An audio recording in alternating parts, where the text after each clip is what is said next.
mayambu ahan namuktada panthulung maikadigi ikok no nataram no okshari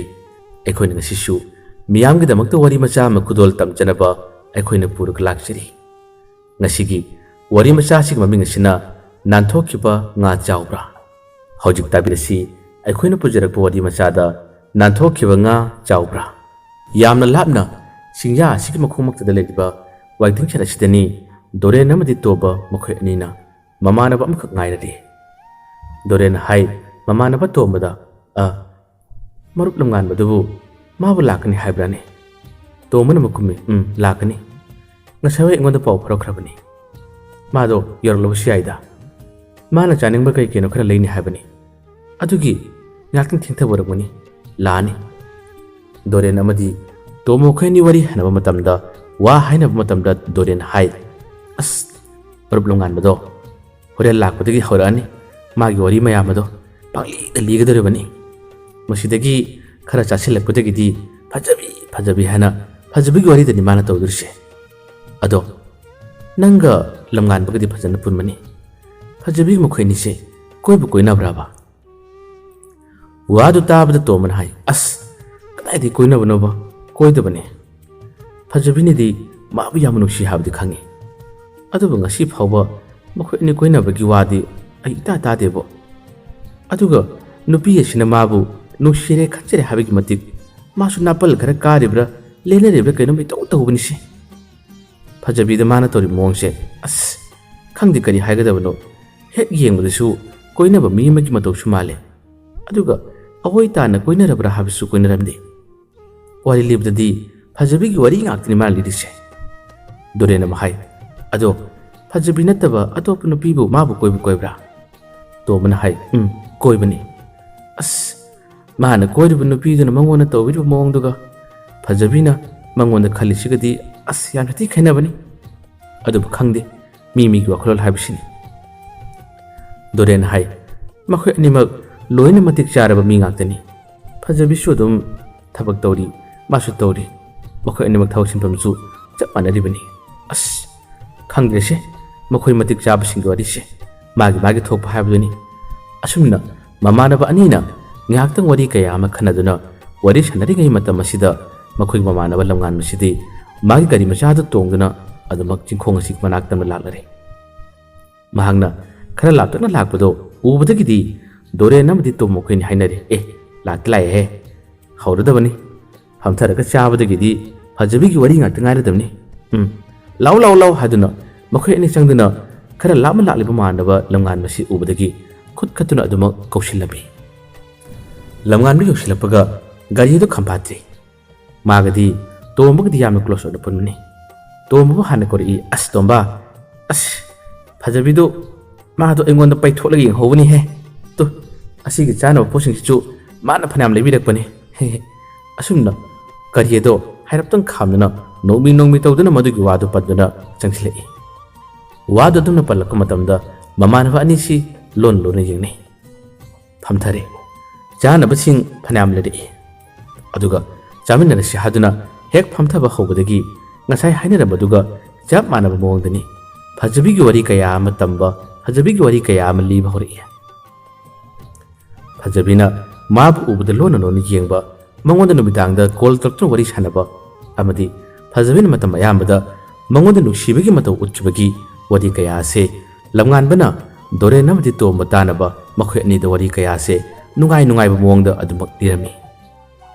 wadu tabada to man hai nangonda yamna ngaujariba nangonda yamna pamjariba nupidudi nangbu koibu yadrane lamngan ban hai as yaroida aiga maga pab yaroi koning deba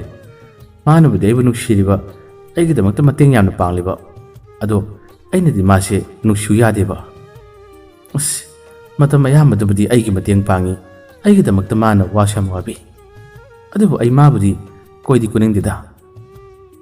to man hai khangde bungo kuning de su hai aduga wari liba matamadi fajabi gi wari ngaktin leng lidiba ekhoi asumna nupi ne yam khanbiba nupi ne yam nusiba bise pa hek tade pa hek thokte nangi na raiba khide otokna phawjani nangi kaino mo wale adum fajabi ni piriba kaino ma tore fajabi ni piriba clinic da nakhoi ani punna puminare adachu thagi payment phangma madamnasu phajabin wathia pathi de nangi damakta ni ba harabadi paisa se panoi dini mana pirise aduga amaksu phajabi se pamnu su sari akhoi de singmu sinai ne nangsi phajabi lona koirang wada khangde ne adumna hariga dore namadi to mamkhoi ni se noi matamaduda lamngan man hai he koi de he aduna wathi to gano ai gidi leidudi to man hai maruk doren budi nangi leiri bu nupi du gi maram na khanglam da bayai nang na khangna ri men to ri bu nupi macha duna angang na ko osile is mag machine maya yangbi pe pe pe ngangbi do ai gi wakhal di nanga phajabi gi se lampa chap chagani aduga thabak su chimpham manaba hayawai na khoini gi tungi pachida yamna chakhat padi oi di khale aduna haraka matamda lamngan masi amuk sinoi dore na marak thala duna hai pharene phajabi si nangondu sungawri hai aduga nangna koibra habsu koide adu waragadi phajabi si ai wena khangnara gedana ai goina khara singbiudana aduna harakpada lamngan man makadi hari yaro he kadai degi mane ngondo ulliba tawriba matawasida aina nangidamak maksilurabadi as berakani adumna harakpada doren hai tutu nang phajabi se nungdinu siba aduga nangna malene ne lamngan man khumi as adugi wadu harakuno ko ai ma bu sunu siba ngamde hoi adum chumna clinic ta thabak punbagi wari watai sanabada yamna chamna nusibadi phawi aduga punsi khongloi oge ka haduna nusibadi mangona karimata phawde se charse asumna purokliba angowa tawba singado makhoi ahum chaminari makhoi ahum ase nisha basa chaduna punba nate marak satna clinic ta thabak hangma matamda adumak lamngan mana phone toroktuna to mamade doren makhoi se marak ta pulle punno matamda tomba doren makhoi ani gori ga liba nang banate lamngan badi phajabi gi makhoi ani gori tamana lidiba adubu awai taragana koidi ngaktani magidi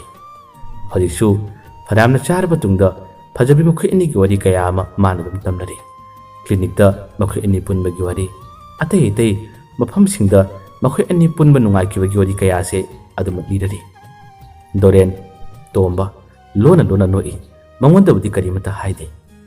asumna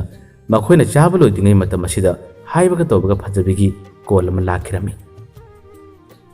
phajabi gi call do lakpudagidi lamngan da makasu massage chawthok chakre pamana ba ni di yang halaga aslai he kolai he asumna phone do paikhalle paikhat matam da ingna tamna phajabi hali nangbu yumda halabo wadu tabada nokmi tawduna lamngan bana khumi handriye imanaba amaniga ngaktang pulli madam asida phajabin hai horen yum yoraba tungda paw haibiro kam kina pun kidino ngasai chakhibadura haduna hai ngasai gidune aido horen yorga hairage nubi duna harli soidan haibiro ko asumna hairamlaga phone thamkirami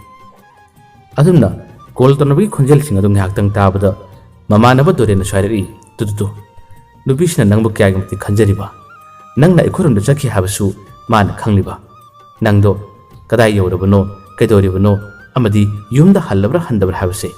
mana khaningjaba kaya amanonda hanglibani asikuma nubisibu nangna koidana amada mangawribni nangko hayeng tungkono ko adumna dorena hairi to manasu hai mabdi soidrabani asumna makhoi umje pulli aduga chakre mamanaba to mamadi dorensu magi yumda changnakre lamnganbasu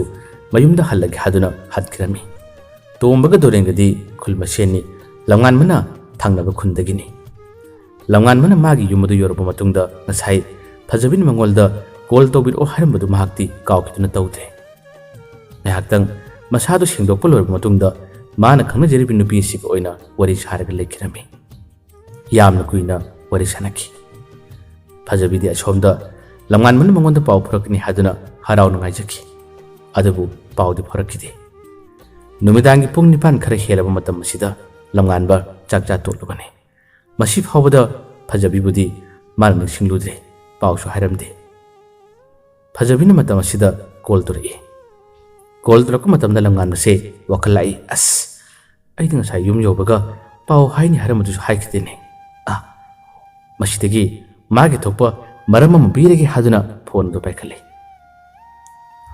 ꯐꯖꯕꯤꯒꯤ ꯆꯤꯡ ꯂꯦꯝꯕ ꯏꯪ ꯇꯞꯄ ꯋꯥꯍꯩꯗ ꯍꯥꯏꯔꯛꯏ ꯌꯨꯝ ꯌꯧꯔꯕꯣ ꯂꯝꯉꯥꯟꯕꯅ ꯈꯨꯝꯃꯤ ꯌꯧꯔꯦ ꯑꯩꯗꯣ ꯑꯁꯣꯝꯗ ꯀꯔꯤꯅꯣ ꯊꯕꯛ ꯈꯔ ꯊꯣꯛꯇꯅ ꯅꯪꯉꯣꯟꯗ ꯄꯥꯎ ꯍꯥꯏꯒꯗꯕꯁꯨ ꯍꯥꯏꯕ ꯅꯪꯗ꯭ꯔꯕ ꯑꯩ ꯌꯧꯕꯗ ꯉꯥꯏꯔꯤꯌꯦ ꯐꯖꯕꯤꯗꯤ ꯂꯝꯉꯥꯟꯕꯅ ꯍꯥꯏꯔꯤꯕ ꯋꯥ ꯈꯨꯗꯤꯡꯃꯛꯁꯤꯡ ꯑꯗꯨ ꯊꯥꯖꯔꯝꯃꯤ ꯆꯥꯛ ꯏꯁꯤꯡꯗꯤ ꯂꯝꯉꯥꯟꯕꯗꯣ ꯆꯥꯛ ꯆꯥꯔꯕꯅꯤ ꯑꯗꯨꯕꯨ ꯆꯥꯗꯕ ꯁꯥꯗꯅ ꯑꯩꯗꯤ ꯌꯧꯔꯛꯄꯗ ꯉꯥꯏꯔꯤ ꯏꯁꯥꯁꯨ ꯉꯥꯛꯇꯪ ꯁꯦꯡꯗꯣꯛꯀꯦ ꯇꯧꯕꯅꯤ ꯑꯗꯨꯒ ꯆꯥꯔꯒꯗꯕꯅꯤ ꯐꯖꯕꯤꯅ ꯑꯣ ꯐꯔꯦ ꯐꯔꯦ ꯍꯌꯦꯡꯗꯣ ꯈꯔ ꯉꯟꯅ ꯂꯥꯛꯄꯤꯌꯣ ꯆꯥꯛ ꯏꯁꯤꯡ ꯆꯥꯔꯒ ꯐꯖꯅ ꯄꯣꯊꯥꯕꯤꯔꯣ ꯑꯁꯨꯝꯅ ꯐꯖꯕꯤꯅ ꯋꯥ ꯈꯔ ꯍꯥꯏꯔꯝꯂꯒ ꯑꯗꯨꯃꯛ ꯐꯣꯟ ꯊꯝꯈꯤꯔꯝꯃꯤ ꯂꯝꯉꯥꯟꯕꯁꯨ ꯐꯣꯟ ꯊꯝꯈ꯭ꯔꯕ ꯇꯨꯡꯗ ꯃꯥꯒꯤ ꯅꯨꯡꯁꯤꯖꯕꯤ ꯅꯨꯄꯤꯗ ꯑꯗꯨꯃꯛ ꯀꯣꯜ ꯇꯧꯗꯨꯅ ꯋꯥꯔꯤ ꯁꯥꯟꯅꯔꯤ ꯋꯥꯔꯤ ꯁꯥꯟꯅꯕꯁꯤꯁꯨ ꯉꯥꯏꯍꯥꯛꯇꯪ ꯃꯤꯅꯠ 5-10 ꯁꯥꯟꯅꯔꯒ ꯇꯣꯛꯄ ꯅꯠꯇꯦ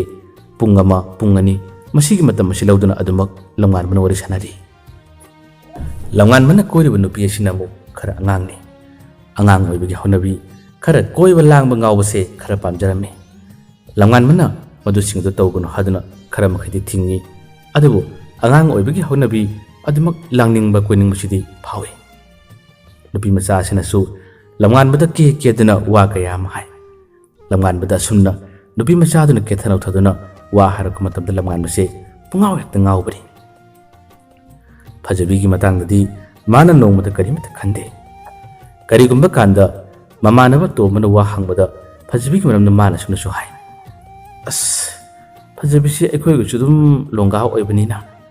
ꯑꯩꯅ ꯃꯉꯣꯟꯗ ꯔꯣꯃꯥꯟꯁ ꯇꯧꯒꯗꯕꯁꯨ ꯔꯣꯃꯥꯟꯁꯀ ꯍꯩꯔꯣꯏꯅꯤ ꯃꯥꯗꯤ ꯍꯧꯖꯤꯛ ꯄꯩꯁꯥ ꯇꯥꯟꯕꯗ ꯉꯥꯎꯔꯕ ꯅꯨꯄꯤꯅꯤ ꯑꯩꯈꯣꯏꯅ ꯑꯃꯨꯛ ꯈꯔ ꯉꯥꯎꯅꯤꯡꯂꯤꯕ ꯈꯔ ꯂꯥꯡꯅꯤꯡꯂꯤꯕ ꯑꯩꯈꯣꯏꯅꯒ ꯀꯦꯊꯅꯧꯊꯗꯨꯅ ꯋꯥ ꯍꯥꯏꯔꯁꯨ ꯃꯉꯣꯟꯗ ꯏꯌꯥ ꯌꯥꯔꯣꯏꯅꯤ ꯃꯥꯒꯤ ꯃꯇꯧꯁꯦ ꯑꯩꯉꯣꯟꯗ ꯏꯆꯥꯟ ꯆꯥꯟꯅꯗꯦꯕ ꯃꯁꯛ ꯃꯇꯧ ꯍꯥꯏꯔꯦ ꯀꯟꯅ ꯌꯧꯕ ꯐꯖꯕ ꯅꯨꯄꯤꯁꯨ ꯅꯠꯇꯦ ꯃꯥꯒꯤ ꯋꯥꯁꯤ ꯀꯩꯅꯣ ꯈꯪꯗꯦꯗ ꯑꯗꯨꯝ ꯂꯣꯏꯅꯕ ꯇꯤꯟꯅꯕꯗꯤ ꯅꯨꯡꯉꯥꯏ ꯐꯗꯤ ꯌꯥꯝꯅ ꯐꯩ ꯍꯥꯏꯕꯨ ꯑꯩ ꯃꯥꯕꯨ ꯄꯥꯝꯗꯦꯗ ꯃꯃꯥꯟꯅꯕ ꯇꯣꯝꯕꯗ ꯌꯥꯝꯅ ꯇꯣꯏꯅ ꯃꯥꯅ ꯍꯥꯏꯕ ꯋꯥꯅꯤ ꯑꯃꯨꯛꯁꯨ ꯂꯛꯅꯔꯤ ꯐꯖꯕꯤꯒꯤ ꯃꯇꯥꯡꯗ ꯃꯥꯅ ꯋꯥ ꯀꯌꯥ ꯑꯃ ꯍꯥꯏꯗꯨꯅ ꯁꯤꯇꯣꯛꯂꯤ ꯑꯃꯨꯛꯁꯨ ꯐꯖꯕꯤꯗꯒꯤ ꯀꯔꯤꯒꯨꯝꯕ ꯑꯃ ꯋꯥꯠꯄ ꯃꯇꯝꯗꯗꯤ ꯃꯥꯅ ꯑꯗꯨꯝ ꯍꯪꯅꯔꯤ ꯑꯃꯨꯛꯁꯨ ꯃꯥꯅ ꯍꯥꯏ ꯃꯣꯏ ꯃꯥꯅꯀꯥꯗꯤ ꯐꯖꯕꯤ ꯀꯥꯏ ꯀꯧꯏꯅꯤ ꯑꯩꯗꯤ ꯅꯣꯛꯄꯨ ꯅꯣꯛꯅꯤꯡꯉꯤꯅꯦ ꯑꯁꯨꯝꯅ ꯍꯥꯏꯕꯗ ꯇꯣꯝꯕꯅ ꯍꯥꯏ